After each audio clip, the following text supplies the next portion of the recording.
Les invito a que abramos juntos la Biblia en el libro de Romanos capítulo 8.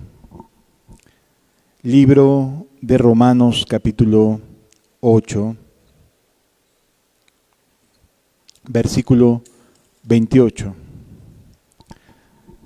Libro de Romanos capítulo 8, versículo 28 dice de la siguiente manera: Y sabemos, es decir, tenemos por certeza, que los que aman a Dios, todas las cosas les ayudan a bien. Esto es, conforme a su propósito, a los que conforme a su propósito son llamados.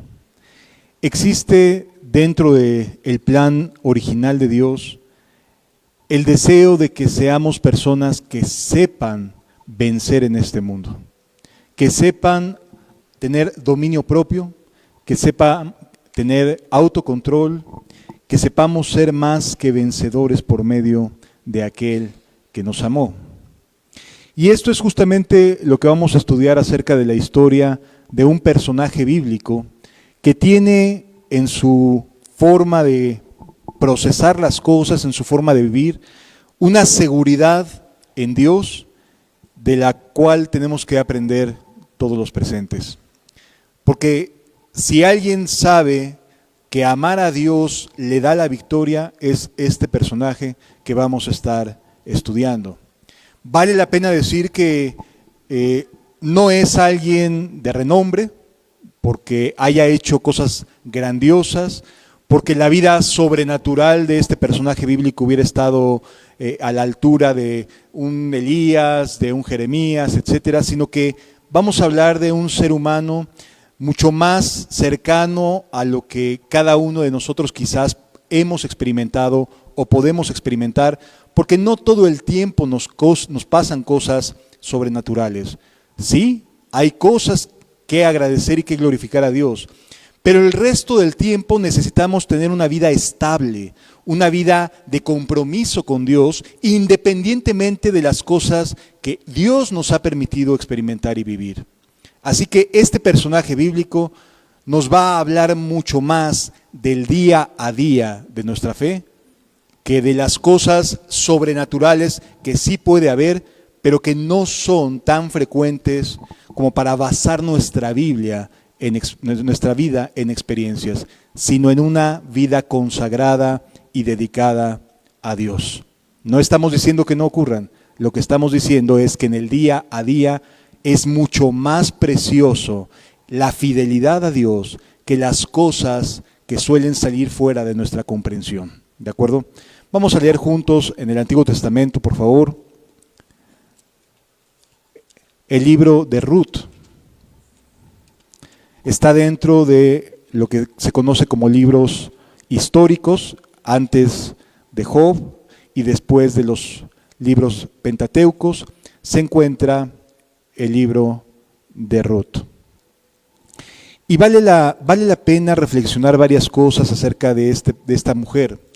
En primera, porque es el único libro que lleva por título el nombre de una mujer en toda la Biblia. Es decir, de todos los libros canónicos, el libro que es el único que lleva por título el nombre de una mujer es justamente el libro de Ruth. ¿Sí? No estoy diciendo que no haya habido mujeres que hayan sobresalido en su fe, pero si te pones a pensar en la lista de libros que tenemos en la Biblia, resulta que el libro de Ruth es el único que habla sobre una mujer y su vida. Y no es una mujer llena de cosas extraordinarias, llena de cosas altamente sobrenaturales o fuera de este mundo, sino de una vida sencilla, una vida de trabajo, una vida llena de el día a día como cualquiera de nosotros seguramente podemos estar viviendo. Por eso resulta tan valioso lograr extraer lo que motivaba a Ruth para poder llegar a ser parte, su libro, su historia, del libro de libros, de la Biblia. ¿Sí? Porque normalmente no encontramos un libro que lleve como título el nombre de una mujer. Quizás Esther sea el otro nombre de la otra mujer, pero Esther no era una vida, fue más bien una vida extraordinaria dentro de lo ordinario. Es decir, llegó a ser reina. Y entonces, pues ninguno de nosotros puede decir, una mujer se casa y tiene a su príncipe azul, ¿no? Realmente es una historia medio de novelesca, ¿no? Pero en el caso de Ruth, se parece mucho más a la vida de cada uno de nosotros en la simplicidad, en el día a día, en las cosas de esta vida que tenemos que enfrentar a cada rato y en cada circunstancia. Así que vamos a empezar a leer a partir del versículo número 1 del libro de Ruth. No lo vamos a ir leyendo paso a paso porque nos tardaríamos mucho, pero definitivamente sí que vamos a abordar las cosas más importantes que tuvo esta mujer, por lo cual su nombre quedó como testimonio entre los libros de las Sagradas Escrituras. Dice entonces el libro de Ruth, a partir del capítulo 1, versículo número 1. Aconteció en los días que gobernaban los jueces que hubo hambre en la tierra. ¿Qué sucedía? Que habitualmente los hebreos, los israelitas, se apartaban de Dios con cierta frecuencia. Es decir, había una generación que obedecía a Dios y luego la siguiente parecía que hacía todo mal y que cada quien hacía lo que mejor le parecía. En lugar de buscar la voluntad de Dios a través de lo que dicen las Escrituras, lo buscaban de acuerdo a cómo les estuviera viniendo el momento o el día. Eran, por así decirlo, creyentes circunstanciales, creyentes de momentos. Si les iba bien, todo estaba fabuloso, gloria a Dios en las alturas. ¿Cómo estás? Venciendo, hermano, venciendo. Pero si las cosas no pintaban nada bien, era una verdadera desgracia para la vida y la fe de esa persona porque se venía abajo de maneras muy catastróficas inclusive.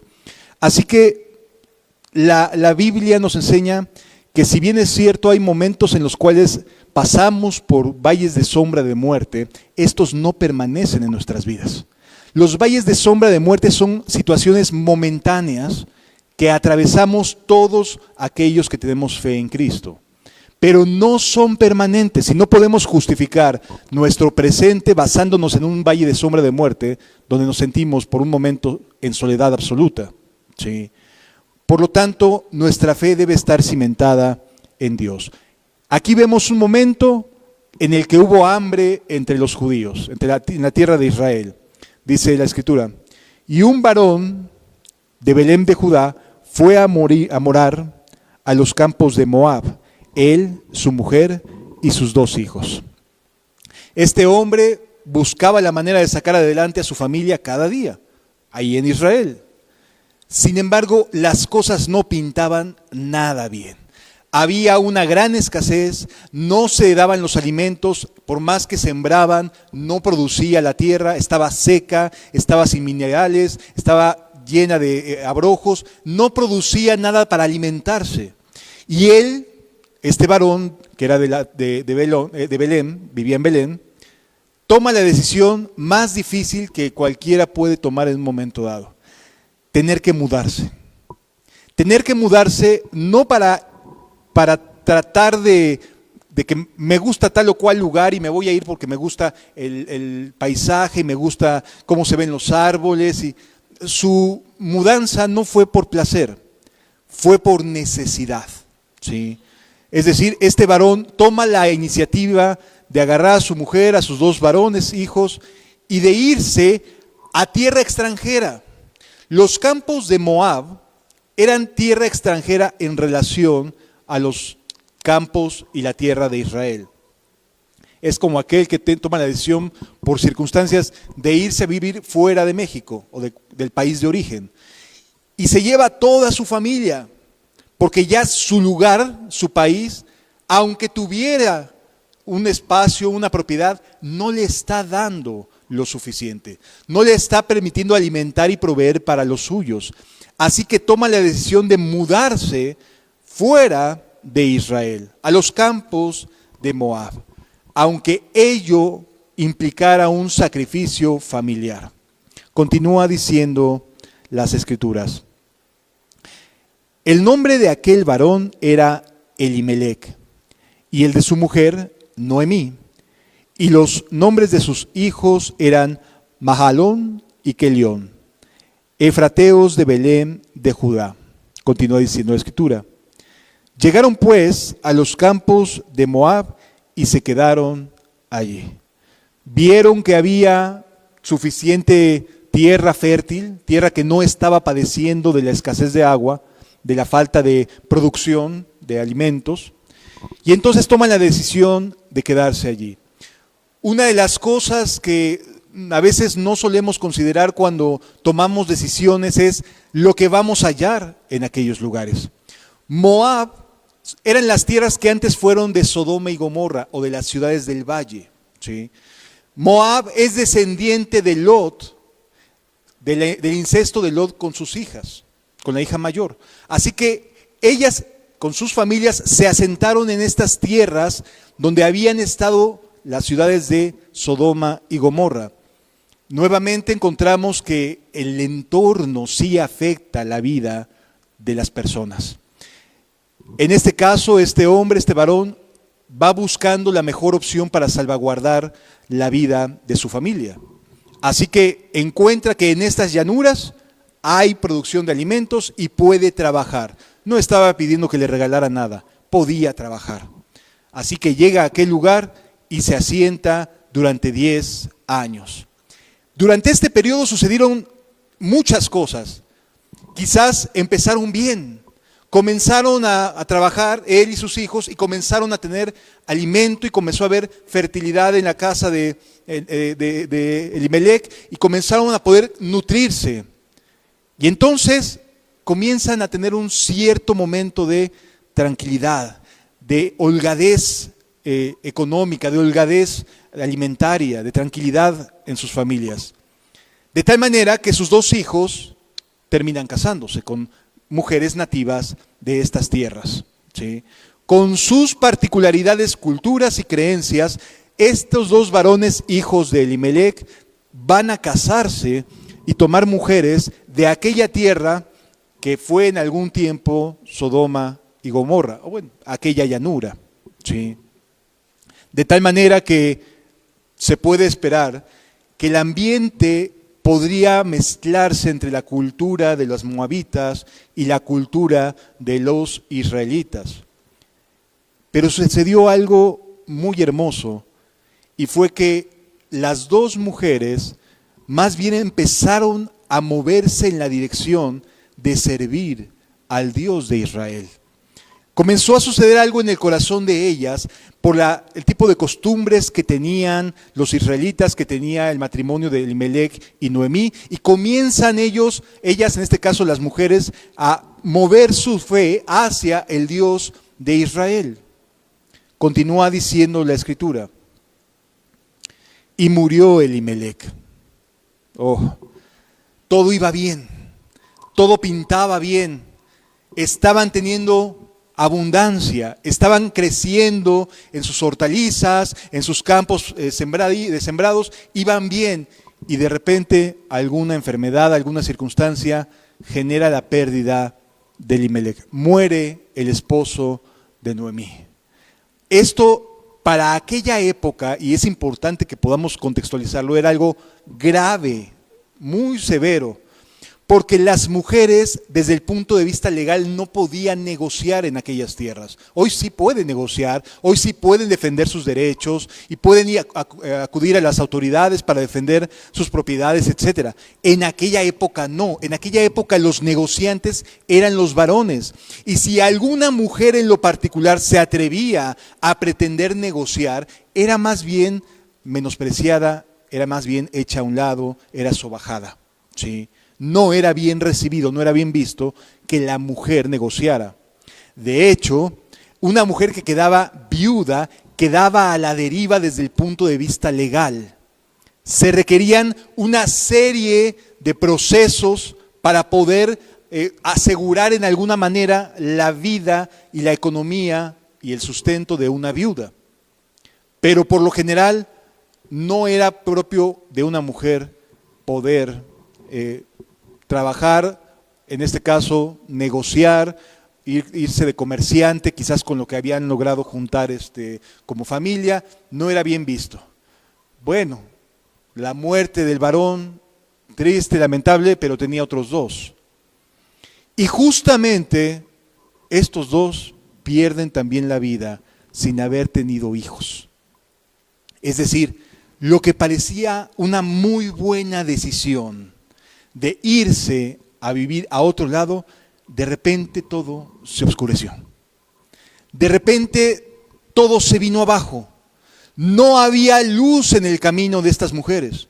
Los tres varones que eran los sustentadores, los que sí podían trabajar y negociar, de repente se apagaron y quedaron a la deriva. ¿Qué sucede?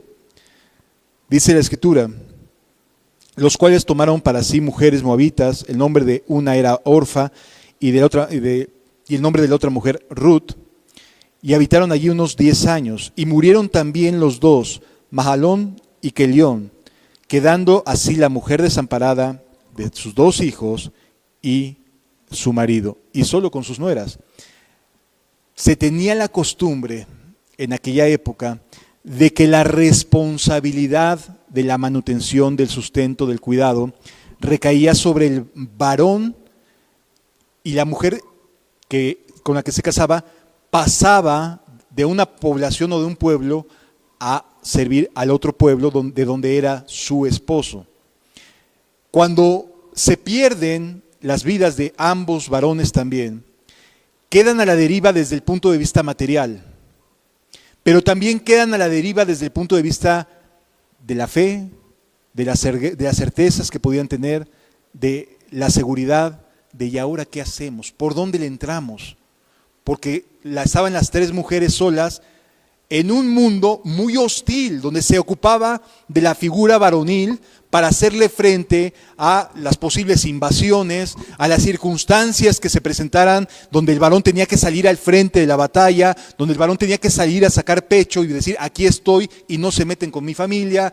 Es decir, ya no había esta parte de seguridad que las mujeres podían decir, me siento seguro aquí. Ya no estaba ninguno de los tres. Y además, ¿de qué iban a vivir? Porque ninguna de las tres era comerciante. Ninguna de las tres sabía cómo ir a vender lo que podían haber producido algunos años de bonanza en ese momento. Pasados estos 10 años, las cosas no pintaron nada bien. Y a veces, como creyentes, nos sucede lo mismo. Todo parece iniciar bien. Todo parece avanzar por los carriles correctos, por los carriles rectos. Las decisiones que se toman pueden parecer buenas, hasta que de repente se pierden aquellas seguridades que teníamos. Aquellas personas a lo mejor que nos brindaban garantías, que nos brindaban seguridad, que nos brindaban solvencia económica, espiritual, material, de todo tipo, se pierden. Y entonces las personas suelen quedar como a la deriva en lo material, en lo emocional y en lo espiritual. Y se complican las cosas. Y entonces lo que parecía una buena decisión comienzan a pensarse y replantearse si fue una buena decisión. Porque cuando buscamos una seguridad más en lo material que en Dios, corremos el riesgo de que eso material o esa persona o esas personas terminen por desvanecerse, diluirse, fallecer o cualquier otra cosa, y entonces quedamos mucho a la deriva. ¿Qué sucede con la vida de esta mujer y de sus dos nueras? Continúa diciendo la Escritura.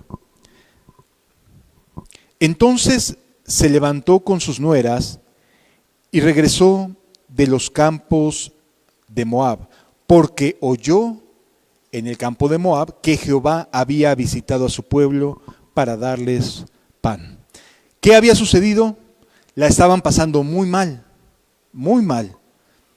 pero les llega el rumor de allá de donde te fuiste, hay pan. Sí, 10 años después, ¿verdad? Nadie dice qué pasó con esos 10 años de hambruna. Pero allá hay pan. Y la mujer dice, bueno, tierras sí teníamos en donde estábamos. No producían, no estaban bien, pero sí había un lugar donde poder vivir. Pues me regreso. Fue lo que se les hizo más viable y lógico, particularmente a Noemí. En este caso, Noemí quedaba como cabeza de aquellas dos mujeres, porque no había ya varón que las pudiera guiar. Continúa diciendo la Escritura. Salió pues del lugar donde había estado, y con ella sus dos nueras. Ahí van las dos, aquellas dos que habían sido viudas, o que eran viudas de sus dos hijos, acompañando a su suegra. Era la costumbre, era lo normal, porque ahora formaban una familia. Y entonces lo normal es que ahí va también las dos viudas de sus dos hijos de Noemí. Sucede lo siguiente. Y comenzaron a caminar para volverse la tribu a la tierra de Judá. Y Noemí dijo a sus nueras, Noemí, alguien que se sabe y entiende que ama a Dios, que busca a Dios, se queda pensando, pues ¿para qué vienen estas dos mujeres aquí conmigo?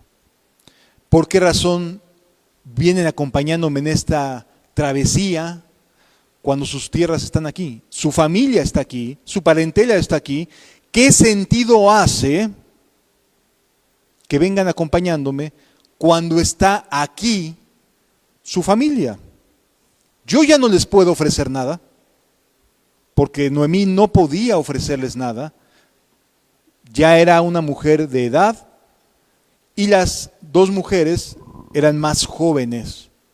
Y dice la Escritura, andad, volveos cada una a la casa de su madre. Jehová haga con vosotras misericordia. Les da libertad. Les dice, vayan, regresen a la casa de su padre. No tienen por qué estar siguiéndome. Tengan la libertad de regresarse. Continúa diciendo la Escritura, como lo habéis hecho con los muertos y conmigo. Lo leo nuevamente. Y Noemí dijo a sus dos nueras, andad, volveos cada una a la casa de su madre. Jehová haga con vosotras misericordia como la habéis hecho con los muertos y conmigo. ¿Por qué? Porque durante el tiempo que hicieron falta los varones, las dos nueras buscaron la manera de llevar comida a casa. Sí. Por eso Noemí se siente agradecida. No se siente como que están obligadas ahora ellas a sostenerme. No. Está en esta sensatez de decir, a ver, ¿a qué las traigo a sufrir conmigo? ¿Sí? Porque yo voy a quedar viuda y ningún varón va a pensar en mí como opción. Y ellas dos son más jóvenes, ellas sí tienen opciones. Váyanse a su casa, regrésense. ¿A dónde estaban? Continúa diciendo la Biblia. Os conceda Jehová que halléis descanso. Y es que estaban muy agobiadas emocionalmente. Eran dos mujeres agobiadas emocionalmente, agobiadas materialmente. Era muy, muy fuerte la escasez. Las dificultades para poder sobrevivir para una mujer en aquella época eran muy difíciles, muy fuertes. Y les dicen, pues mejor regrésate a tu casa, te van a recibir. Jehová haga con vosotras misericordia. Os conceda Jehová que halléis descanso cada una en casa de su marido. Luego las besó y ellas alzaron su voz y lloraron. ¿Qué sucedió? Se podían volver a casar, eran viudas. Podían rehacer su vida con algún moabita. Era la costumbre de esa manera. Pero dice lo siguiente, y le dijeron, las dos se lo dijeron al mismo tiempo, ciertamente nosotras iremos contigo a tu pueblo. Y aquí vemos esta cercanía que empezaron a tener aquellas dos mujeres para con sus maridos, pero también y especialmente para con el Dios de los hebreos, el Dios de Israel. ¿Por qué? Porque empezaron a considerar más al pueblo, se sintieron más pertenecientes al pueblo de los israelitas que al propio pueblo de Moab. No porque no amaran a sus familias, sino porque encontraron algo diferente ahí. Encontraron algo que les dio paz, que les dio vida espiritual. ¿Sí? Y entonces ellas dijeron, pues nos vamos contigo a tu pueblo, te seguimos. Esta es una decisión muy recta, muy verdadera, muy seria de parte de las dos, muy sincera. Y estaban con esta decisión diciendo, no queremos lo que hay en mi pueblo. Lo que hay en mi pueblo suena bien, está bien, me gusta, puedo disfrutar a mi familia, pero no me da la paz, ni la tranquilidad, ni la seguridad espiritual. Hay algo aquí que va más allá de mi comprensión, que no se trata de meras emociones, sino de que está Dios presente. Se siente la presencia de Dios, se escucha la palabra de Dios, porque los judíos tenían esa responsabilidad de estar hablando de la palabra de Dios, hablando de los mandamientos de Dios, de cuánto los amó, de cómo los sacó de la tierra de Egipto, etc. Eran historias que continuamente se hablaban al interior de los hogares de los israelitas. Así que esta vida les gustó a ambas. Era algo que disfrutaban, que querían seguir teniendo. No obstante, Noemí continúa con su pensamiento, pensando por amor a ellas, de hecho.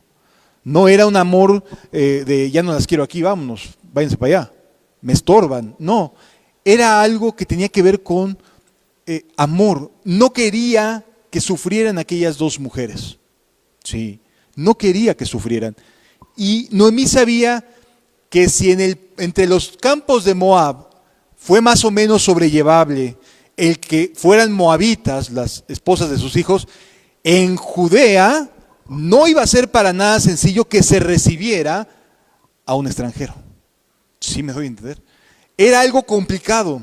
La vida para aquellas mujeres no tenía seguridad alguna, porque eran moabitas en tierra de judíos, y los judíos piensan hasta el día de hoy que el gentil o el extranjero es inferior por no ser parte del pueblo de Dios. Sí. Entonces, la iban a complicar todavía más la vida a aquellas mujeres, la iban a pasar más difícil. Y entonces comienzan a pensarle a las dos, pues sí, en efecto, voy a una tierra, a un pueblo que de por sí no me va a querer. Y luego llego viuda, todavía dijera, llego con mi marido, que mi marido es hebreo, bueno, no son tan populares, pero los permiten llevar una vida más o menos tranquila. Sin embargo, aquí llegan solas como extranjeras, bajo el cuidado de otra viuda, que es Noemí. Era un panorama diferente, un panorama distinto y complicado. Y entonces dice lo siguiente, y Noemí respondió nuevamente, volveos, hijas mías, ¿para qué habéis de ir conmigo? O sea, ¿para qué me sigues? Yo ya no tengo nada. ¿Tengo yo más hijos en mi vientre que puedan ser vuestros maridos? O sea, Noemí pensando que a lo mejor alguna de ellas tendría expectativa de decir, pues me vuelvo a casar, ¿no? Me agradó mucho la vida que ofrecían los israelitas, me vuelvo a casar. Pero Noemí dice, yo ya no voy a tener más hijos. Dice, volveos, hijas mías, ¿para qué habéis de ir conmigo? ¿Tengo yo más hijos en el vientre que puedan ser vuestros maridos? Volveos, hijas mías, e idos, porque yo ya soy vieja para tener marido. Y aunque dijese, esperanza tengo, y esta noche estuviese con marido, y aún diese hijos, o sea, vamos a ponernos en el panorama más optimista. Alguien se compadece de mí, alguien me logro casar y puedo tener hijos. Vamos a pensar que de aquí a 9 meses, a 1 año, 2 años, volviera a ser madre. de todas maneras no los van a esperar ustedes. Es decir, ¿cuánto tiempo pueden esperar para que crezcan y puedan casarse? Y entonces por eso les dice, volveos, hijas mías, e idos. Porque yo ya soy vieja para tener marido, y aunque dijese, esperanza tengo, y esta noche tuviese conmigo marido, y aún diese a luz, ¿habéis vosotras de esperaos hasta que fuesen grandes? ¿Habíais de quedaros sin casar por amor a ellos? ¿Qué planteamiento tan duro? ¿Serías capaz de esperar? ¿Serías capaz de esperar a que pudiera yo en un momento dado que Dios tuviera misericordia, me volviera a casar y tener hijos? ¿Se esperarían por amor a ellos? Y pues obviamente ya como que les empezó más a pesar a las dos. Continúa diciendo la Escritura. No, hijas mías, dice el versículo 13, ¿y habéis vosotras de esperarlos hasta que fuesen grandes? ¿Habíais de quedaros sin casar por amor a ellos? No, hijas mías. ¿Qué mayor amargura tengo yo que vosotras? Pues la mano de Jehová ha salido contra mí.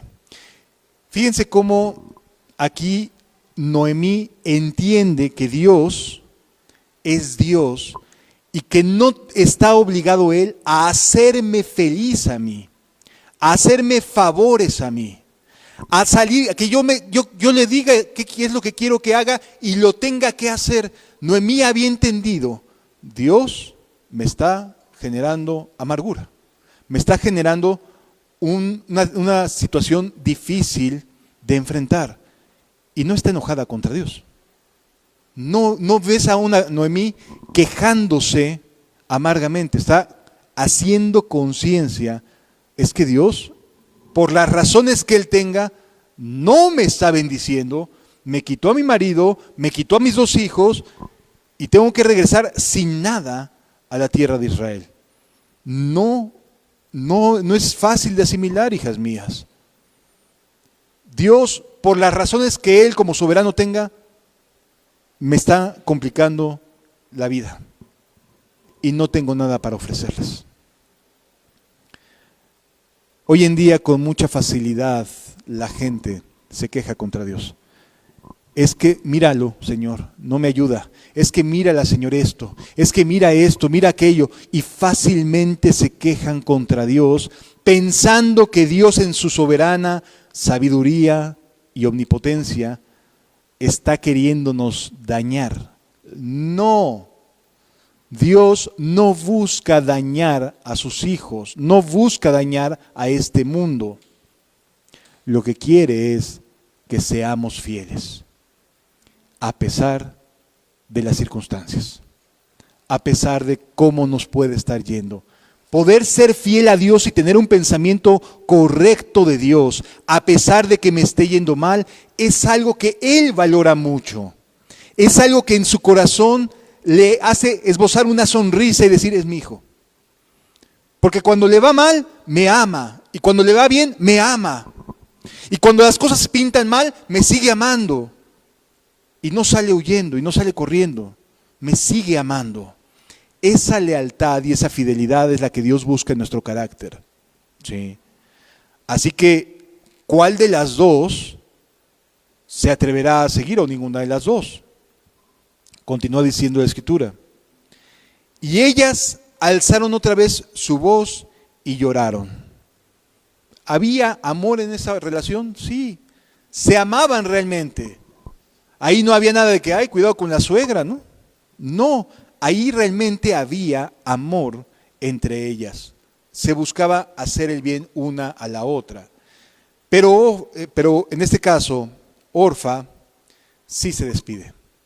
Besa a su suegra, mas Ruth se quedó con ella. Orfa sí pensó más las cosas en función de su beneficio, de lo que podía rescatar de su vida, porque ya habían pasado 10 años, quizás menos para ellas en lo que se casaban, pero podía pensar en, rehago mi vida, ¿no? Y entonces Orfa sí toma la decisión de irse. pero Ruth se queda con ella. Y a veces los nombres de las personas nos hablan mucho del carácter, cuando menos así parece en la Biblia. No siempre se apega a la realidad, pero así parece. Orfa significa cuello, mientras que Ruth significa compañera o amiga. ¿Sí? Así que la que fue nombrada como cuello, quizás porque tenía un cuello más largo, etcétera, o por la flexibilidad con la que volteaba para todos lados, toma la decisión de irse con Noemí. ¿Hizo algo malo? Noemí se lo está diciendo, se lo está pidiendo. Le está diciendo, no tengo nada que ofrecerte. Y entonces Orfa sí toma la decisión válida, justificable, comprensible, hasta normal, humana, de decir, me voy a rehacer mi vida. ¿Sí? No hubo pecado en su decisión. Pero hay un detalle interesante. Cuando hay amor, cuando hay compromiso, aun cuando a lo mejor no haya pecado en ciertas decisiones, elijo la forma más cercana a Dios de estar. Es decir, Orfa se iba a regresar a las antiguas culturas o a la forma de vida y cultura que tenían los moabitas. Se iba a ir. Tenía por seguridad regresar a ese estilo de vida que llevaba, a esa forma de adorar a sus dioses, porque fíjense lo que dice. Y Noemí dijo, he aquí, tu cuñada se ha vuelto a su pueblo y a sus dioses. Vuélvete tú tras ella. No fue lo suficientemente grande Dios para quedarse. Fíjense qué interesante. Dios no fue lo convincente en Orfa como para decir, continúo en esta aventura, a ver qué Dios tiene destinada para nosotras. Sino ella piensa y dice, mejor me regreso a mis dioses, a lo que conocía, a lo que tengo por seguro, a lo que no me genera un compromiso de quién sabe hacia dónde voy a acabar viviendo, quién sabe cómo voy a acabar andando. No, mejor me quedo con lo que ya conozco, con lo que ya sé, en lugar de esforzarse por donde estaba Dios. Las dos sabían que Dios había visitado a su pueblo. Y ellas querían de eso, de esa bendición, de esa gracia de Dios, de esa palabra de Dios, lo anhelaban. Pero una decide, no es para tanto, mejor no me arriesgo, mejor busco lo más tranquilo, no vaya a ser que acabe haciendo quién sabe qué cosa, que termine en la calle, me repudien, etc. No, mejor me regreso a casa de mi madre, con los moabitas. Y es muy interesante porque sí había amor de Orfa por su suegra. Y sí, a ambas les gustaba la vida espiritual que planteaban los israelitas. Sí les gustaba. Pero no tanto para una como para la otra. No fue lo suficiente para una decir, vale la pena. Oye, es que no hay nada, no te puedo garantizar nada. Vale la pena. No por lo que me puedas brindar de garantía, sino por quién está en ese pueblo. Es decir, hubo una convicción diferente entre Orfa y entre Ruth, porque una pensó dónde está Dios, dónde está su pueblo, mientras que la otra dijo, ¿qué voy a encontrar allá? No lo sé, y empezó a dudar. Y empezó a claudicar y decir, no, pues mejor lo hago de esta manera. Y a lo mejor tenía por ahí algún pretendiente y sé que no se ha casado y me regreso por allá a Moab. ¿Sí me doy a entender? Es decir, había cosas que le hacían pensar que valía la pena regresarse. Ruth no. Ruth dice, la escritura, respondiendo Ruth, no me ruegues que te deje. O sea, ya no me insistas. No me pidas que me vuelva a las cosas que antes hacía. No me pidas que te deje y que me aparte de ti. No lo voy a hacer. Dios está contigo. Pero ve cómo estoy. Dios está. Oye, es que no tengo nada para ofrecer. Dios está. Y Él es la mayor seguridad y la herencia verdadera para cualquier creyente real. Que esté. Eso es valiosísimo. Que esté mi Dios y que me esté nutriendo y que esté cambiando mi vida y que esté transformando realmente mis pensamientos y que me aleje del mal y que me santifique. Ese es el ambiente que quiero para mi vida. No me quiero regresar a lo que antes había. Anhelo transformación, anhelo cambio verdadero.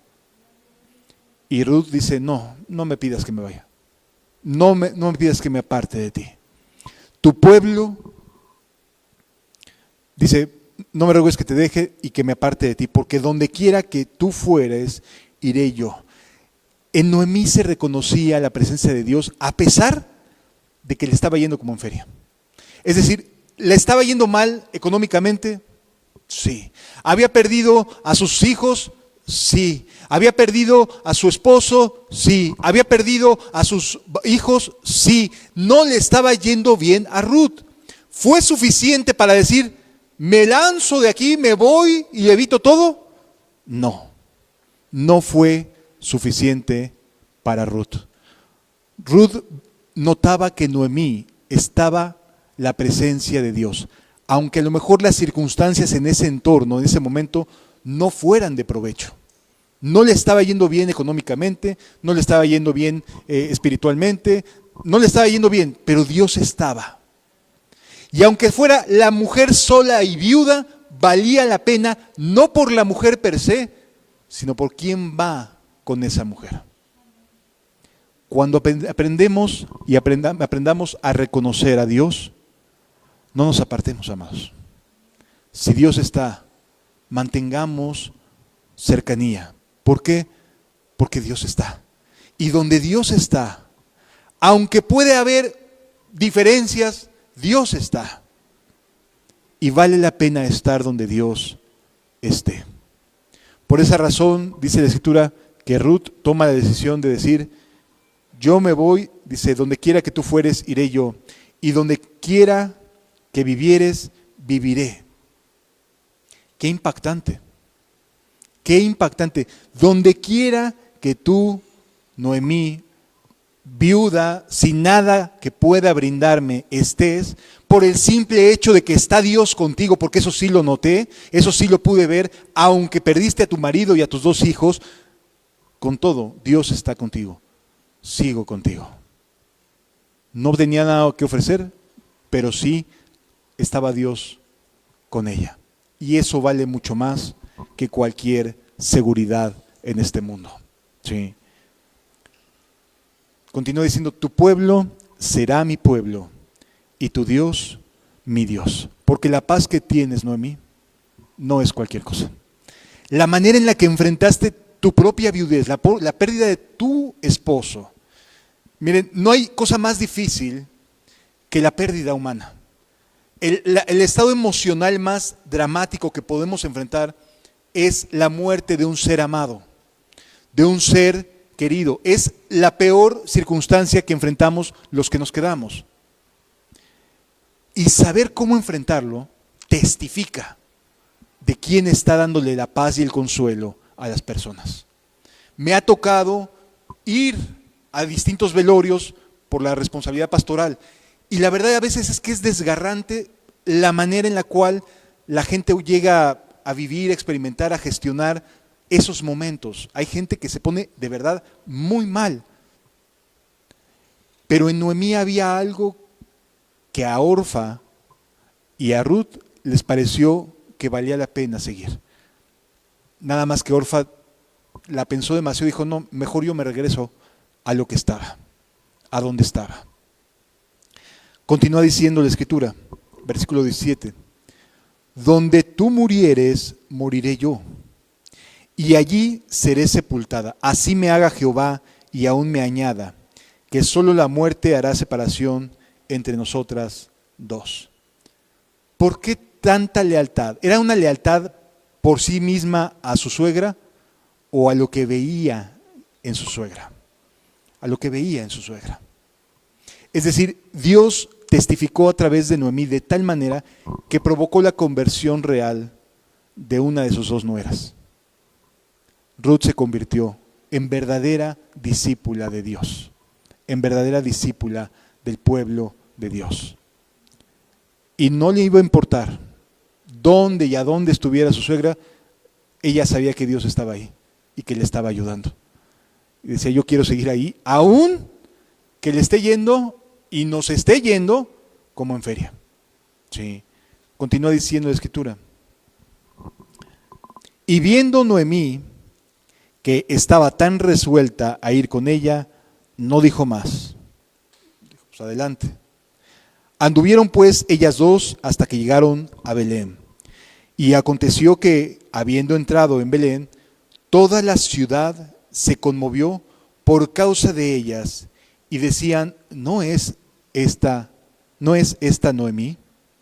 Y ella respondía, no me llames Noemí. La palabra Noemí quiere decir alegría. La palabra Noemí quiere decir dulzura. Es lo que quiere decir el nombre Noemí. Dulzura, alegría, gozo. Y de plano sí les dice a los que fueron sus vecinos hace una década atrás, no me llames así, porque ve cómo estoy, no tengo nada. Continúa diciendo, porque en gran amargura me ha puesto el Todopoderoso.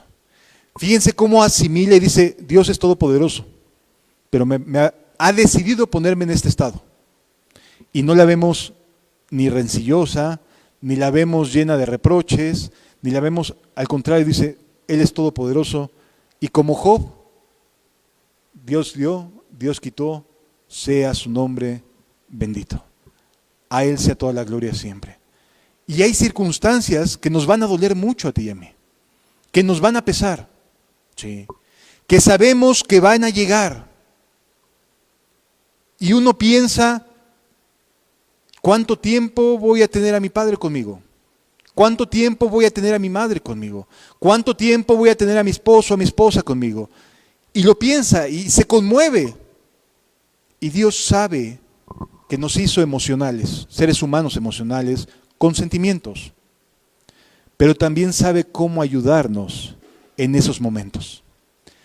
Cuando Jesús presentó al Espíritu Santo, lo presenta como aquel que sabe dar consuelo, como aquel que es el consolador, aquel que sabe ponerse junto a nosotros para estar ahí.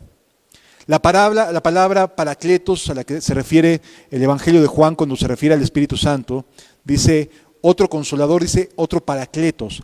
El paracletos era usado nada más como actividad en dos sentidos, como abogado o como alguien llamado a estar a mi lado. Sí. Eran las dos versiones que se tenían en el griego koiné para referirse a la palabra paracletos. Abogado o alguien llamado a estar conmigo. Así que cuando Jesús presenta al Espíritu Santo, lo presenta como alguien llamado a estar con nosotros. ¿Porque nos va a ir siempre bien? No. Porque la palabra consuelo es más bien cuando nos va mal. Cuando las cosas no pintan bien. Cuando las cosas se ponen difíciles en nuestras vidas. Sí. Así que Ruth va acompañando a Noemí, y Noemí testifica de una manera maravillosa de la soberanía y la gracia de Dios. Dios es todopoderoso, pero decidió que mi esposo y mis dos hijos se fueran. Cualquiera diría, estarías en ruinas, se te hubiera caído el mundo. Es decir, los dos que podían sostenerte cuando muere tu marido, también se te van. Se le vino abajo toda su perspectiva de vida. Pero eso no generó en ella un estado de, ¿por qué Dios? ¿Por qué yo? Sino dijo, el Todopoderoso decidió brindarme este estado de amargura, de dolor, de apesadumbres, de dificultad. Amados, es un error pensar que Dios es una especie de Santa Claus que brinda caprichos y que brinda regalos a todos los que le piden un regalo y le hacen su carta cada fin de año. Sí, es un error. Porque aquí vemos quién es el que dio la amargura o el que concedió que pasaran por este estado, tanto Noemí como sus nueras. Fue Dios. Dios le retiró al marido y a las otras dos a sus maridos. Uy, difícil de analizar, difícil de concebir, difícil de aceptar. Pero no tenemos más que dos caminos. ¿Me dejo llevar por el estado emocional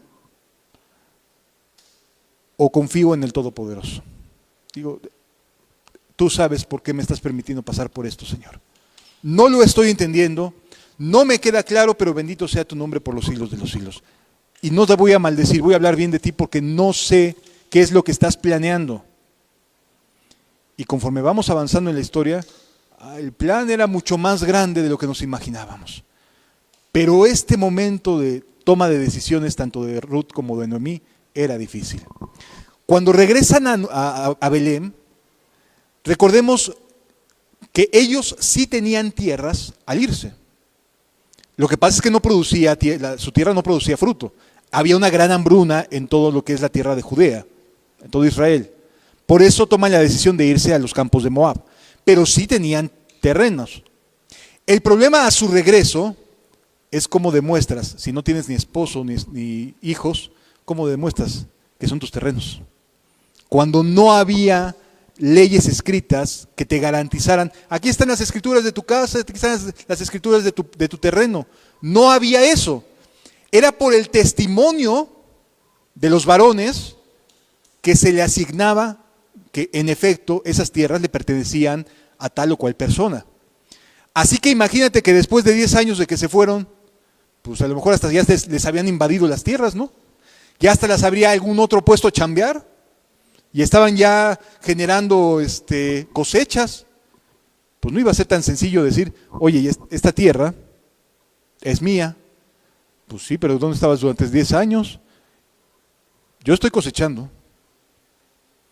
Y se iba a complicar mucho desde el punto de vista legal. Cuando regresan las cosas no iban a pintar nada bien para ellas, aunque tenían tierras en su origen. ¿Sí? Continúa diciendo la escritura. Versículo 21. Yo me fui llena, pero Jehová me ha vuelto con las manos vacías. ¿Quién fue quien la regresó con las manos vacías? Dios. ¿Por qué? ¿Fue una decisión saludable? ¿Fue una decisión buena? Dios decidió afligirla al punto tal de que se diera cuenta de su dependencia y necesidad de Dios. No solo eso, sino que además trajo consigo una convertida. Conversión. Y a veces eso no lo entendemos. Dios tiene planes que nosotros no alcanzamos a percibir, pero Dios sí lo percibe, sí sabe lo que está haciendo.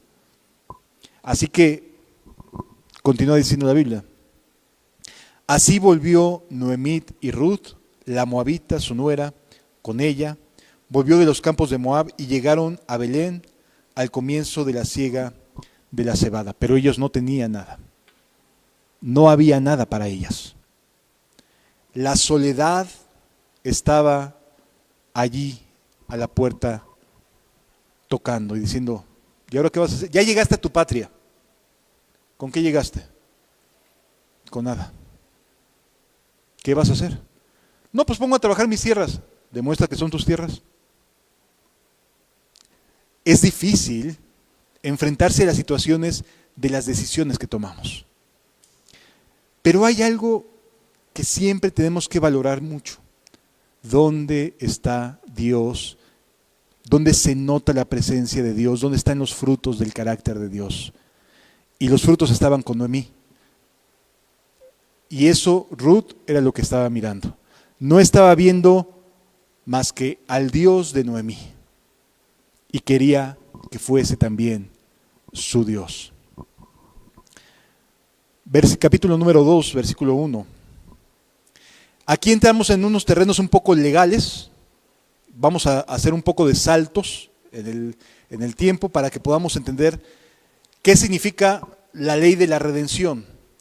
Ok, partiendo de la base de que la tierra es de Dios, de que las personas son de Dios y que Dios es el dueño del oro y la plata y de todo lo que en ello hay, de todo lo que hay en la tierra, aunque las sociedades en la tierra no respetaran ni tomaran en cuenta a Dios, el pueblo de Dios había recibido instrucciones en el libro de Deuteronomio para saber qué hacer en casos en los cuales había que entrar en situaciones de diferencias de tierras, de esclavos, de siervos, etcétera. Y se estableció, Dios quiso establecer una ley que se llama la ley de la redención. Así como nosotros los cristianos decimos, hemos sido redimidos para Dios, significa hemos sido comprados. La ley de la redención tenía que ver con el comprar, con el echar mano o hacernos responsables de las cosas, ¿sí? Cuando hay una desgracia, cuando hay un familiar en problemas, cuando hay un pariente en dificultades, Dios había establecido que los parientes se hicieran cargo de ayudar, en este caso, a los que estaban en desgracia, sean pobres, sean oprimidos. Era parte de que quien estuviera bien ayudaba al que estuviera mal, ¿sí? Particularmente entre parientes. En el cristianismo es entre cristianos. Los cristianos ayudan cuando hay un hermano que está oprimido, que está en desgracia, que está necesitado. El cristiano debe salir al frente y ayudar a sus hermanos. En aquella época, la ley de la redención determinaba, de acuerdo al parentesco, quién podía ayudar al oprimido. Noemí era una mujer oprimida, Ruth era una mujer oprimida. Dice, tenía Noemí un pariente de su marido, ni siquiera era suyo, era de su marido, hombre rico de la familia de Elimelech, el cual se llamaba Boz. Vale la pena saber, ¿saben quién era la abuelita de Boz? Rahab, la que ayudó a descolgar a los espías en Jericó.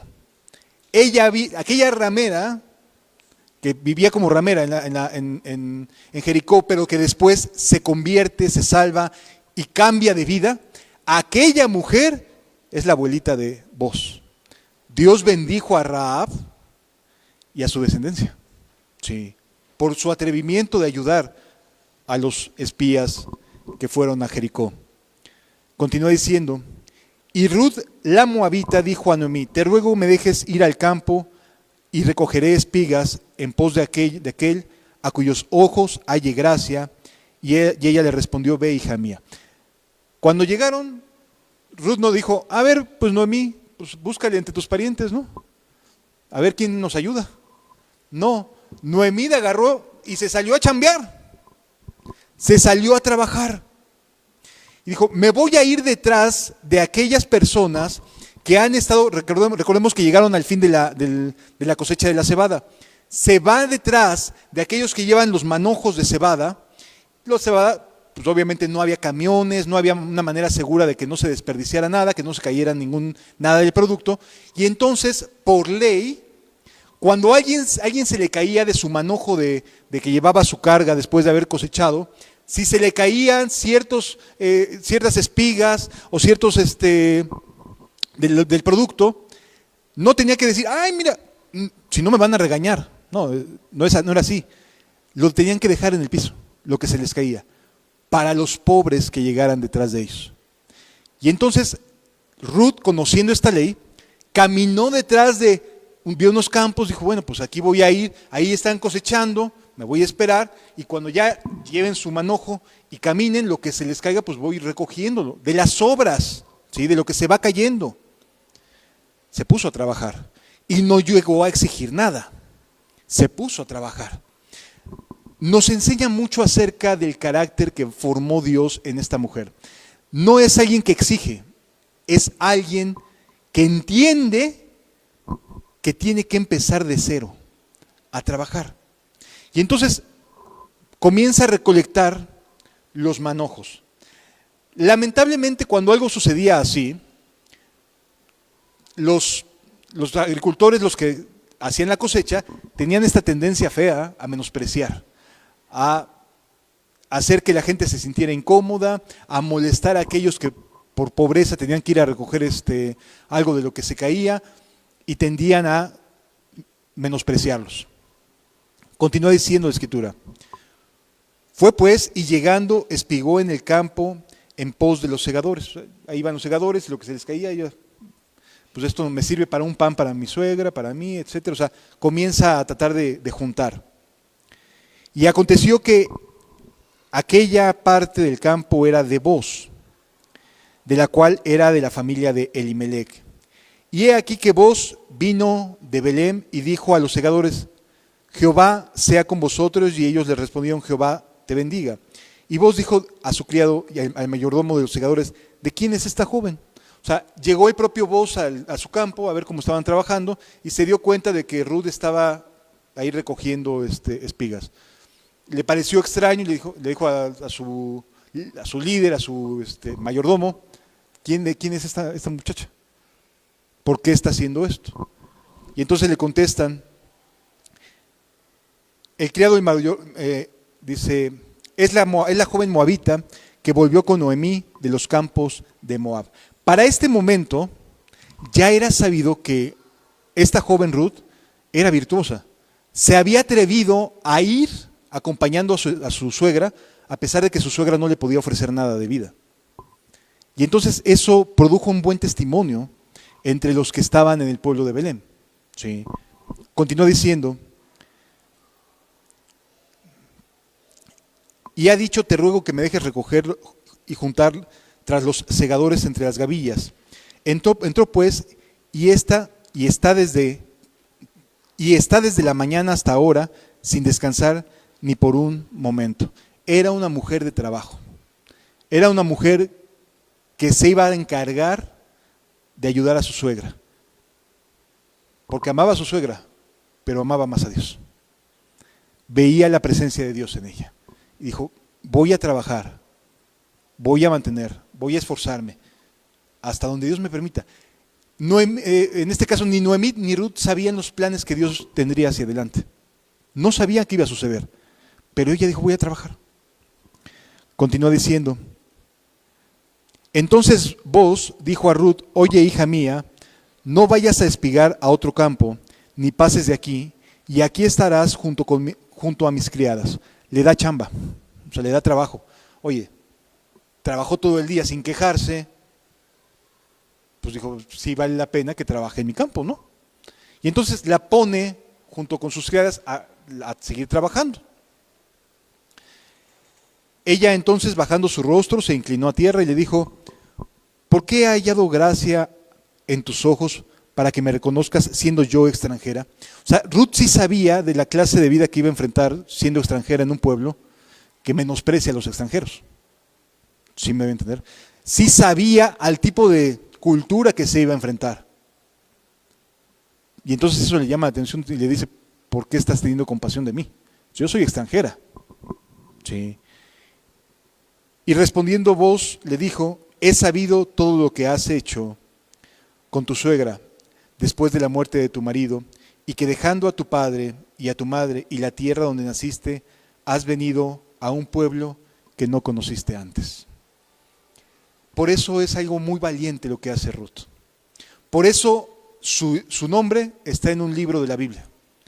Porque esta mujer vale la pena como un ejemplo de alguien que toma decisiones por encima de sus emociones. Porque emocionalmente pudo haber dicho: me regreso a mi pueblo y allá me vuelvo a casar.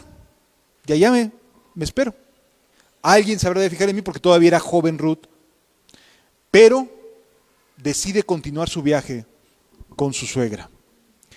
Y esto nos habla del corazón de un cristiano.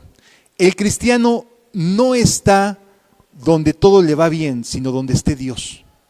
Donde tenga testimonio de que está Dios. No donde todo pinte de color de rosa, no donde lo hagan sentir emociones, no, donde esté Dios con su palabra. Y entonces ahí Ruth se mantuvo fiel y Dios comenzó a cambiar la expectativa que tenían de cuando llegaron. Ahora ya tenía trabajo y había dado un buen testimonio de que, pudiendo haberse regresado, decidió dejar a su padre, a su madre, para irse a un pueblo que sabía que le iba a maltratar por ser extranjera. Eso se llama amor a Dios. Sí. Más allá de quién se trate, es amor a Dios. Y eso, amados, es algo que vale la pena resguardar en el corazón. Que se ame a Dios a pesar de, es algo precioso. Es algo muy hermoso. Versículo 12. Jehová recompense tu obra y tu remuneración sea cumplida de parte de Jehová, Dios de Israel, bajo cuyas alas has venido a refugiarte. Qué hermosas palabras de decir, tú viniste buscando a Dios y lo encontraste, estás bajo sus alas. Y vos entendió de alguna manera que ahora ella era parte del pueblo de Dios a quien debía de cobijar. Todavía a lo mejor no pensaba para nada en que iba a casarse con ella, porque ese es el final de la historia. Pero en ese momento a vos le llenó de misericordia y de compasión decir, ama a Dios, vino a refugiarse en Dios. ¿Cómo le voy a decir no? ¿Cómo le van a decir no? Si mi madre, mi abuela, también fue refugiada de Dios. Se salvó de que le caían en los muros de Jericó. Así que estaba muy consciente. Y eso es algo que a veces no se entiende bien. Cuando hay misericordia, cuando hemos sido objeto de misericordia, cada uno de nosotros, cuando la misericordia de Dios se valora, se enseña, se promueve, es porque la hemos experimentado. Es porque sabemos que fuimos cobijados por bondad, no por mérito, sino por amor de Dios para con nosotros. Hemos sido cobijados como parte de su pueblo. ¿Cómo le vamos a decir a alguien, no, porque no vales la pena? Jamás. Porque sabemos que cada uno de nosotros no valíamos la pena. Pero Dios hizo que valiéramos la pena. Sí. Así que aquí encontramos que vos le da chamba y le empieza a pagar. Ya había encontrado Ruth una fuente de ingreso. Bendito sea Dios. Pero todavía no se arreglaba su situación legal de las tierras que habían sido de Elimelec. Ya tenían chamba. Dios empieza a mover y a cambiar las cosas. A veces somos bien desesperados y queremos que todo se nos haga así como por varita mágica, ¿no? Y no nos damos cuenta que Dios va paso a paso, porque va moldeando nuestro carácter, nos va formando, ¿sí? Y no lleva la misma prisa que tú y yo llevamos, ni anda con la misma ansiedad que tú y yo tenemos. Él va paso a paso moldeando el carácter. Y entonces cuando menos pasó de ser alguien que como pobre tenía que recoger las obras, a alguien que iba a pagar y que iba a recibir un salario por el trabajo que hacía. Ya había logrado, Dios por misericordia, le había concedido un trabajo a Ruth. Bendito sea Dios. Versículo 13. Y ella dijo, Señor mío, halle yo gracia delante de tus ojos, porque me has consolado. Sí, la estaba pasando mal Ruth también. O sea, Ruth se la rifó, dijo, voy porque va Dios, pero no tengo ni idea de qué es lo que vaya a pasar. No tengo ni la más remota idea de qué es lo que está por venir. Pero voy, Señor. Y a veces tenemos que actuar así, amados. No tenemos ni idea de qué siga, pero donde estés tú, ahí quiero estar, Señor Jesús. Donde esté tu amor, ahí quiero estar. ¿Sí? Continúa diciendo la Escritura. Y porque has hablado al corazón de tu sierva, aunque no soy yo ni como una de tus criadas. Fíjense cómo no se siente para nada, Ruth se siente por encima de nadie. Sabe que está recibiendo misericordia. Y amados, ese es un problema hoy en día entre muchos que se dicen cristianos. ¿Creen que Dios tiene alguna obligación? No tiene ninguna obligación. Lo que hace, lo hace por mera compasión.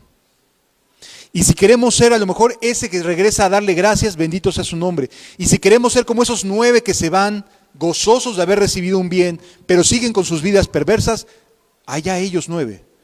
yo quiero ser ese que regresa y dice gracias, Señor, y se postra a los pies de Dios, diciendo aquí estoy, Señor Jesús, sálvame. Continúa diciendo la Escritura. Y Booz le dijo a la hora de comer, ven aquí y come pan, y moja tu bocado en el vinagre. Y ella se sentó junto a los segadores, y él le dio del potaje, y comió hasta que se sació y le sobró. Era una delicia lo que estaba recibiendo de alimento. Después de cuánto tiempo de estar con la zozobra de, ¿qué vamos a comer? Pues déjame salgo a la calle a ver quién me ayuda, qué me encuentro, qué chamba hago. Y ahora regresar y decir, Noemí, suegrita, recibí comida, estoy satisfecha y mira, te traje para que comas también tú. Porque también le llevó a Noemí de la comida. Cuando llega con Noemí, Noemí le dice, ¿llora esto? O sea, te saliste sin nada, nomás a ver si encontraba chamba, y regresas hasta con un plato de potaje, ¿qué pasó? Y le empieza a platicar. Noemí se da cuenta que al lugar donde Dios dirigió sus pasos para poder ir a trabajar, era el de un pariente de ella. Continúa diciendo la Escritura. Luego se levantó para espigar, y Booz mandó a sus criados diciendo que recoja también las espigas entre las gavillas y no la avergoncéis, o sea, la protege. Y dejaréis también caer también caer para ella algo de los manojos, o sea, no solamente la dejas trabajar, sino así como que no queriendo, tírale comida, o sea, deja que caigan cosas, que ella siga trabajando, pero que encuentre que seguir recolectando. Porque lo que iba a recolectar iba a ser para comida suya y de su suegra. ¿Sí? Y la dejaréis para que recoja y no la reprendáis. Espigó pues en el campo hasta la noche, y desgranó lo que había recogido, y fue como un efa de cebada. Y lo tomó y se fue a la ciudad, y su suegra vio lo que había recogido. Sacó también luego lo que le había sobrado después de haber comido, haber quedado saciada, y se lo dio. Y le dijo su suegra, ¿dónde has espigado de esto hoy? ¿Y dónde has trabajado? Bendito sea el que te ha reconocido. Y contó ella a su suegra con quien había trabajado, y dijo, el nombre de aquel varón con quien hoy he trabajado es Booz. Y dijo Noemí a su nuera, sea el bendito de Jehová, sea él bendito de Jehová, porque no ha rehusado a los vivos la benevolencia que tuvo para con los que han muerto. Fíjense qué hermoso consuelo. No le ha rehusado a los vivos la benevolencia que tuvo para con los que habían muerto. Es decir, cuando estaban los maridos, sus hijos con vida y su marido con vida, Dios los había bendecido, les había ido bien. Y aunque por un momento todo parecía oscuro, sabía que tenía que aguantar, sobrellevar las cosas, porque Dios habría de manifestar su misericordia y su piedad. Sí. Nuestro Dios siempre cuida de nosotros, aunque a veces no lo veamos. Y siempre estará trabajando, aunque a veces las circunstancias parecieran que todas son adversas. Siempre está cuidando de ti y de mí. Sí. Después le dijo Noemí, nuestro pariente es aquel varón, uno de los que pueden redimirnos, alguien que puede ayudarnos, alguien que puede liberarnos de la opresión. Y Ruth la moabita dijo, además de esto me ha dicho, júntate con mis criadas hasta que se hayan acabado toda mi siega. Y Noemí respondió a su nuera, mejor es, hija, que salgas con sus criadas y que no te encuentren en otro campo. Ya concéntrate a trabajar ahí, dedícate a esa chamba. Dios te está abriendo esa puerta y te está bendiciendo, dedícate a esa labor. Sí. Ahí quédate. ¿Qué sucede en los capítulos 3 y 4 del libro de Ruth? Resulta que Noemí le da instrucciones a Ruth de decir, mira, hoy es la fiesta, termina la recolección. Bueno, pasa algún tiempo, primero que nada, pasa algún tiempo y Booz lo que busca hacer es tratar de ayudar tanto a Ruth como a Noemí. Siendo él pariente de ellas, aplicaba o podía aplicar la ley de la redención. Es decir, él podía comprar los terrenos que habían sido de Elimelec y devolvérselos a Noemí y a Ruth. ¿Sí? Él tenía esa autoridad, esa facultad, porque la sociedad así lo permitía, de comprar aquellos terrenos y devolvérselos. Pero resulta que había un pariente todavía más cercano. Y entonces le tenía que dar su lugar a ese pariente cercano. Y entonces un día se para Booz a la puerta de la ciudad y ve que viene este pariente y dice, oye, ven, quiero hablar contigo. Lo sienta a otros testigos, porque repito, no había leyes que nos ampararan, sienta a otros testigos y les dice, tienes la obligación de ayudar, bueno, en este caso de redimir, de aplicar la ley de la redención con los terrenos de Elimelec. Y entonces a este pariente cuando dijo, ¿tierras? Por supuesto que las compro. Y entonces dijo, sí, redimo, o sea, hago uso de mi potestad y redimo para comprar las tierras de Elimelec. Sí, pero no solo son las tierras. Está la viuda de Elimelec y está la viuda de su hijo mayor, Ruth. Y lo frenó en seco al pariente. Dijo, no, si vienen con personas, no. Si fueran los terrenos, sí, pero con personas sí no quiero entrar a esa responsabilidad. Y entonces solamente buscaba el terreno. A veces nos encontramos a personas así, que no buscan ayudar a los seres humanos, que no buscan presentar a Cristo como el único y verdadero Salvador, sino que buscan llenar más sus finanzas, llenar más una iglesia, llenar más una congregación. No importa que tenerlos que hacer sentir cristianos y que diluya el evangelio, no importa. Mientras más haya, mejor. Pero te tienes que preocupar por ellos, te tienes que ocupar de ellos, tienes que atender que tengan todo lo necesario. La redención no solamente es que sumen para ti, sino que atiendas y sirvas a los que vienen con ello. Y eso sí ya no le gustó. No, entonces tómala tú, redímela tú vos, porque yo solo sí con los terrenos no tengo problema, pero con Noemí, con la moabita, no. Soy demasiado santo para eso. Y entonces vos redime, compra las tierras de Elimelec y se las devuelve a Noemí y a Ruth. Pero no solo eso, sino que además se casa con Ruth la moabita. Sí.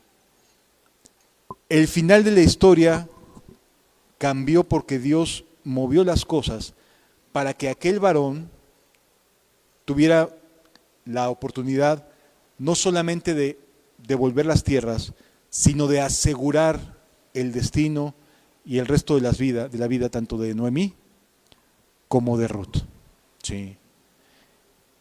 Y uno dirá, linda historia, pero ¿cómo se me aplica? Bonita la historia, pero Ruth es Ruth y yo soy yo. No somos iguales. Yo no ando detrás buscando ver a quién le hago favores o con quién chambeo. Tengo mi trabajito. Gracias a Dios tengo mi trabajito. Pero el efecto es el valorar la presencia de Dios. Aunque tengas tu trabajo, aunque tengas tus actividades diarias, aunque tengas una vida que más o menos vas sobrellevándola. Aprender a valorar la presencia de Dios por encima de nuestros propios intereses es algo que a Dios le agrada mucho. ¿Sí? Y aquí nos encontramos como cristianos con estas disyuntivas que a veces decimos, Señor, me está yendo muy mal, la estoy pasando mal. Ayer un servidor tuvo la oportunidad de comer con sus padres, sabiendo que mi padre tiene los días contados. Es difícil, es algo que se complica y que se hace muy emocional el asunto. Pero también sé que Dios, en su misericordia y en su bondad, a lo mejor no sana a mi padre de su cáncer. A lo mejor es la manera en que se lo va a llevar. Pero definitivamente sé que Dios está obrando algo en su corazón y está sensibilizándolo al Evangelio. ¿Sí? Algo sucede cuando decidimos seguir a Dios en lugar de decidir seguir nuestros propios intereses. Y la realidad es que Dios en su misericordia y en su bondad nos pide confianza. Confía en mí. Sí. Quiero invitarles a que regresemos a leer en el libro de Romanos, capítulo 8.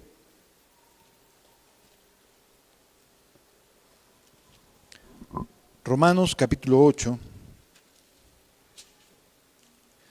Pero ahora vamos a leer unos versículos más adelante.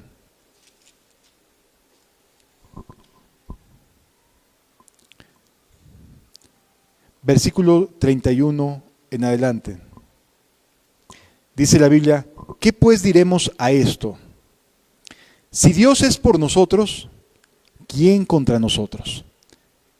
¿Qué circunstancia o qué persona pueda ir en contra de nosotros si Dios nos está bendiciendo, si su presencia nos está acompañando?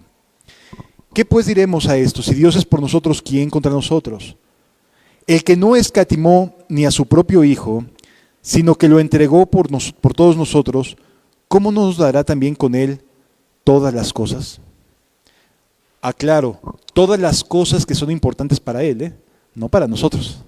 Porque a veces es muy, muy cómodo decir, me tiene que dar todas las cosas. Las suyas, no las nuestras. Las que Él sabe que nos hacen bien, no las que nosotros suponemos que nos hacen bien, sino las que Él sabe que nos hacen bien. ¿Cómo no nos dará con Él todas las cosas? ¿Quién acusará a los escogidos de Dios? ¿Sabes cuál es la primera cosa que vale la pena de lo que Dios ha venido a hacer por ti y por mí? Que limpia nuestra conciencia. Nos limpia por completo. De tal manera que dice, ¿quién acusará a los escogidos de Dios? Si Dios te limpia, si Dios te hace nueva criatura, ¿quién puede estarte molestando? Esas cosas a las que se refiere Pablo colocan en primer lugar la salvación que ha venido a ofrecernos Dios, que ha venido a brindarnos. ¿Quién acusará a los escogidos de Dios? Dios es el que justifica. Por eso somos más que vencedores, porque tenemos paz en nuestro corazón, porque Dios es el que nos justifica.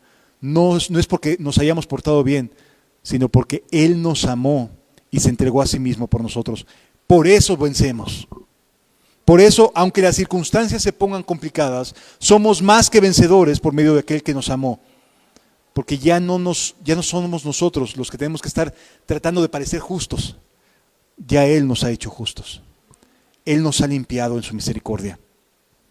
¿Quién acusará a los escogidos de Dios? Dios es el que justifica. ¿Quién es el que condenará? Cristo es el que murió, más aún, el que también resucitó, el que además está a la diestra de Dios, el que también intercede por nosotros. Son estas las cosas, nada material, sino el estado de tu alma. ¿Cómo no nos dará con Él todas las cosas? Sí, en cuanto a lo espiritual. Es increíble que la gente siga buscando lo material y decirse cristiano, cuando lo que Cristo está promoviendo es darnos una nueva vida, darnos un nuevo corazón, darnos nuevos pensamientos, darnos una nueva oportunidad de vida, una forma distinta de vivir el resto que nos quede de tiempo. Es distinto lo que nosotros pensamos a lo que piensa Él. Ya lo veíamos la semana pasada. Nuestros pensamientos no son los suyos. Somos diferentes, pero Dios puede y quiere ayudarnos.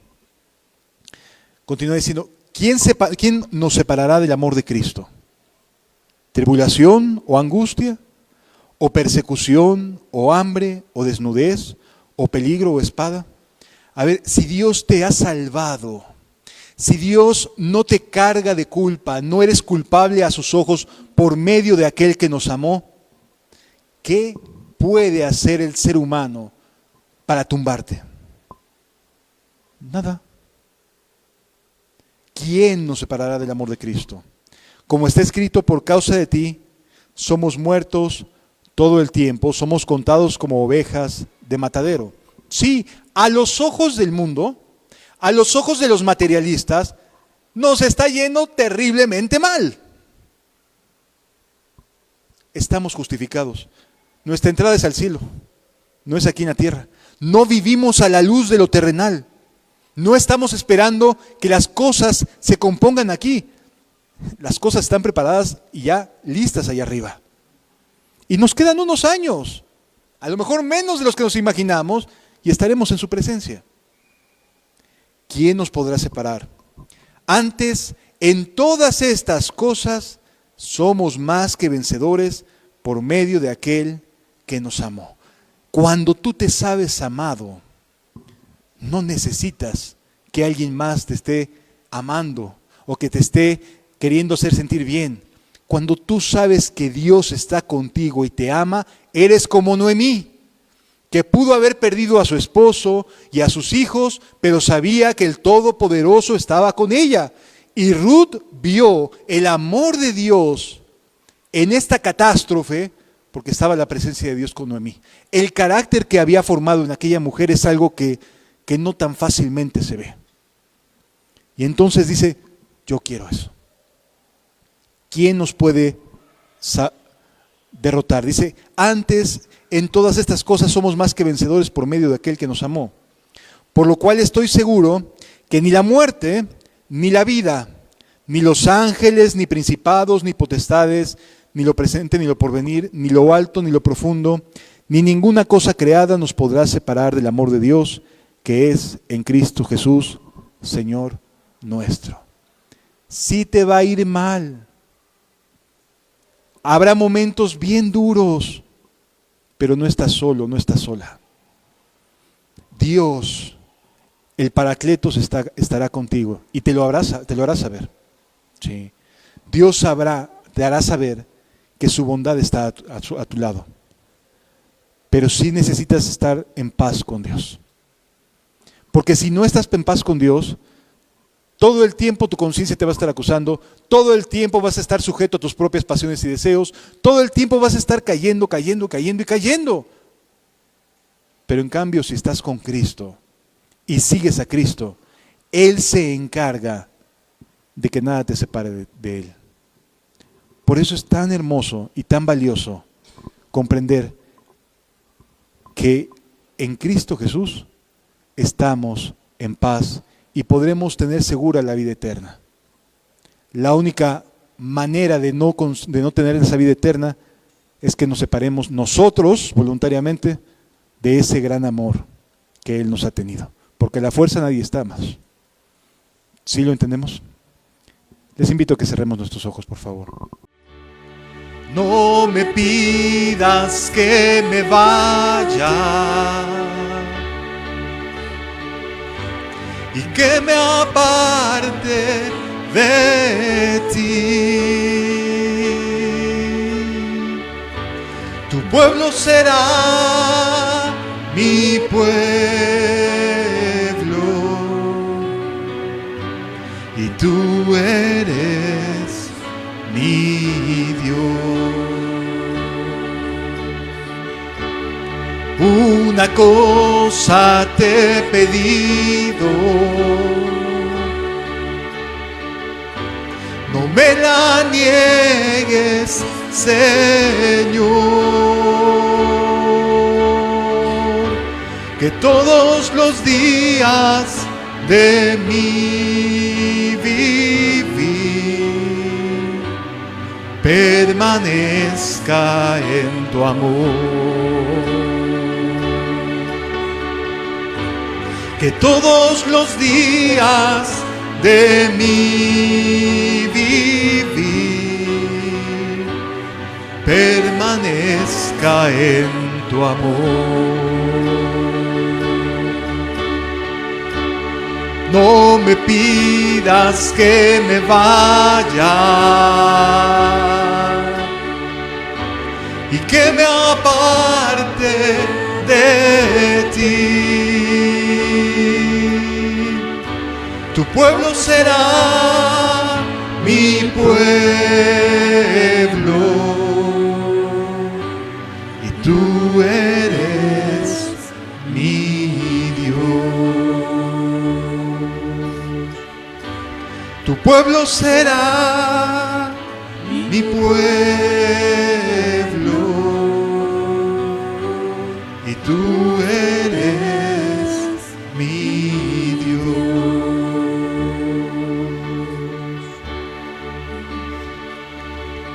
Padre, ayúdanos a amarte y amar a aquellos que están viviendo en tu presencia, Señor. A valorar tu presencia por encima de todo, Señor Jesús. Gracias, Jesús. Eres hermoso, eres digno, Señor. Gracias, Jesús.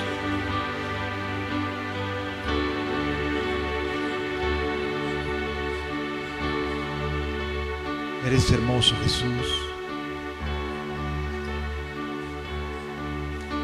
He decidido seguirte, Señor.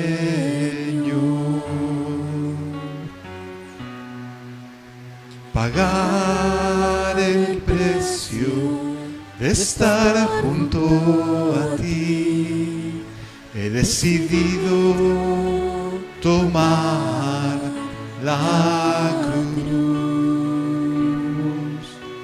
seguirte, servirte solamente por amor, por amor.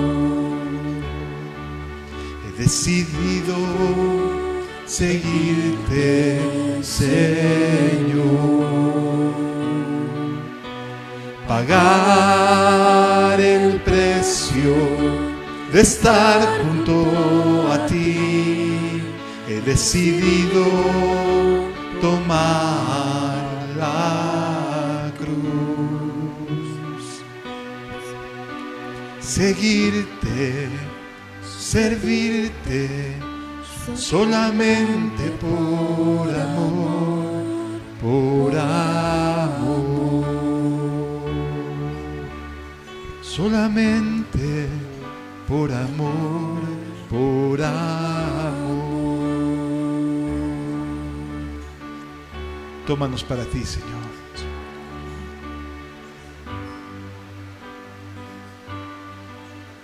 Hay un pueblo que te ama, tu palabra levantó, despertó de las tinieblas por ti.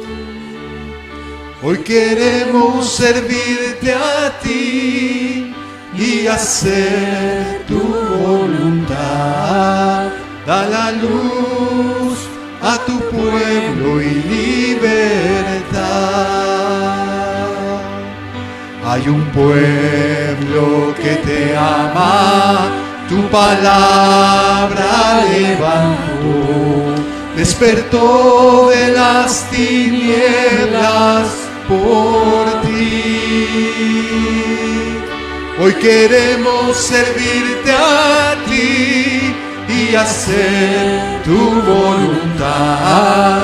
Da la luz a tu pueblo y libertad. Ven Jesús en medio de tu pueblo, que tu luz queremos alcanzar y libera la mente del cautivo, que tu gracia y poder atraerá. Ven Jesús en medio de tu pueblo, que tu luz queremos podemos alcanzar. Y libera la mente del cautivo, que tu gracia y poder atraerá. Y libera la mente del cautivo, que tu gracia y poder atraerá. Amén, Jesús.